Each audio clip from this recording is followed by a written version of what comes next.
So finally guys আজকে আমি চলে এসেছি মাঠের মধ্যে। আর মাঠের মধ্যে যে এসে আমার এতটাই খারাপ হাল হবে সেটা আমি ভাবতে পারিনি। তো চলো আমার প্রথম থেকে শুরু করা যাক। তো গাইস আজকে আমি ঘুম থেকে উঠে গিয়েছিলাম সকাল সকাল উঠানো। এটা কি দেখো আমার সঙ্গে যে এরকমটা হবে মাঠে, যে আমি নিজেও ভাবতে পারিনি। আর মুসরির থেকে বেরোবার মা তো কি দেখতে পাচ্ছ, আমি মুসরির থেকে যাচ্ছি আর এই যে বাইরেকে যেতে না যেতে দেখতে পাচ্ছ আমার রানী এখানে দাঁড়িয়ে আছে। আর রানীটাকে দেখে কেমন লাগছে অবশ্যই কমেন্টে বলো। আর চলো জামা প্যান্ট পরে তোমার সঙ্গে দেখা হচ্ছে। তো ফাইনালি গাইস দেখতে পাচ্ছ আমি ব্রাশ নিয়ে বেরিয়ে গেছি। আর ব্রাশ নিয়ে বেরোবার পরে দিয়ে তোমাদের সাথে দেখো। এখন আমি ব্রাশটা করে নিই, তারপরে তোমাদের সাথে দেখা হচ্ছে। ঠিক আছে, সো ফাইনালি গাইস আমার ব্রাশ করা হয়ে গেছে। আর দেখতে পাচ্ছ আমি পায়জামা পরে নিয়েছি। আর চলো এবারে আমি আমার চপ্পলগুলো পরে নিই। আর দেখতে পাচ্ছ চপ্পল পরার পরে চলো আমার এবারে জিসিবিটা মানে ভাই কোদালটা নিয়ে নিই।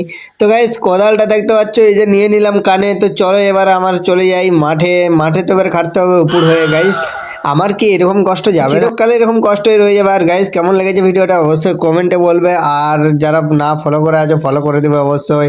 চলো মাঠের মধ্যে এই জায়গা দেখতে পাচ্ছ চলে এসেছি মাঠের মধ্যে। আর মাঠের গেটটাই তো আমি খুঁজে পাচ্ছিলাম না। তো গাইস দেখতে পাচ্ছ ফাইনালি আমি আমার গেট খুঁজে পেয়ে গেছি। আর মশারিটাকে সর করিয়ে আমি ঢুকতে যাচ্ছিলাম তখনই আমার কোদালে লেগে গেছিল। আর দেখতে পাচ্ছ ফাইনালি মাঠকে চলে এসেছি। আর মাঠে যে এরকম আমি মাটি করবো ভাবতেই পারিনি। তো গাইস আমার বাবা আমাকে আজকে ফাঁসিয়ে দিল মাঠের মধ্যে। ফাইনালি গাইস দেখতে পাচ্ছ আমি কিন্তু মাটি কুড়িতে চলে এসেছি। আর কিন্তু আমার এখানে দেখো ফাইনালি মাটি কুড়া হয়ে গেছে। আর দেখতে পাচ্ছ মা বাবা পেঁয়াজ লাগাচ্ছে। আর আমার হাতের অবস্থা দেখো। তো ভিডিওটা আমি এখন বাবা মায়ের সাথে হেল্প করি। ভিডিওটা যদি ভালো লেগে থাকে অবশ্যই ফলো করবে, কমেন্ট করবে। Bye bye.